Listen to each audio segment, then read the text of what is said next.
Le projet EEPER n'est plus à ses débuts. Si vous voulez savoir ce qui s'est passé précédemment, il vous suffit soit de cliquer ici ou alors d'aller directement sur notre chaîne YouTube.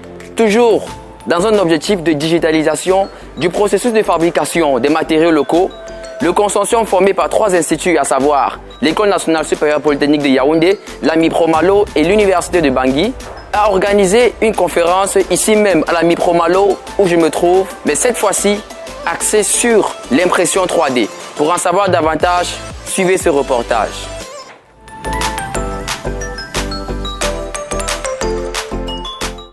À la suite de la première conférence du projet EEPER qui s'est déroulée à l'École nationale supérieure polytechnique de Yaoundé et qui portait sur le rôle de l'intelligence artificielle pour les sciences des matériaux, les initiateurs du projet ont réuni du 19 au 21 septembre un public scientifique à l'AMI Promalo, qui est un institut de recherche du ministère en charge de la recherche scientifique et de l'innovation au Cameroun. Et le thème du séminaire de formation est intitulé « Digitalisation dans le processus de production des matrices écologiques, l'impression 3D ». Nous sommes là dans le cadre d'un séminaire, voilà, un séminaire à la fois de présentation de notre projet et aussi donc de digitalisation à travers l'impression 3D.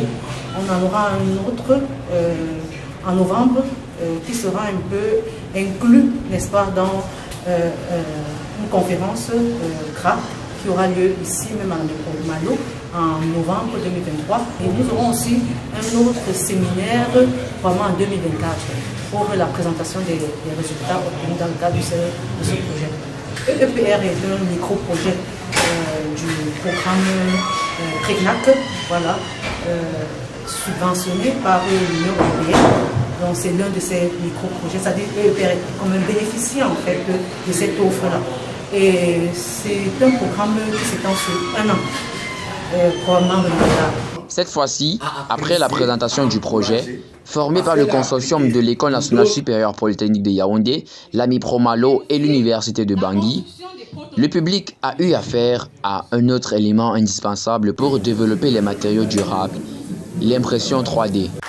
La contribution de Bangui est tout aussi impressionnante vu l'avantage de ce que contient le sol et le sous-sol de la République centrafricaine. Nous essayons d'avancer selon nos moyens, les moyens de bord qui sont sur place.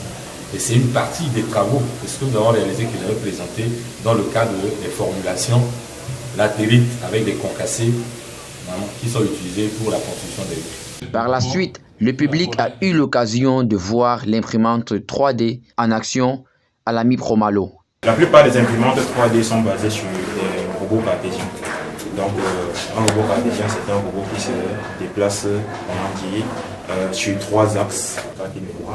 Le rôle du contrôleur, qui est à l'intérieur d'une carte électronique, c'est comme un micro-ordinateur, son rôle, c'est de prendre ces instructions-là et les convertir en signaux électriques qu'on va envoyer aux différents moteurs. Cela va permettre de pouvoir réaliser le travail qui est défini par notre programme de fabrication. Ceci, c'est un réservoir, ça joue à la fois le rôle de réservoir et de piston.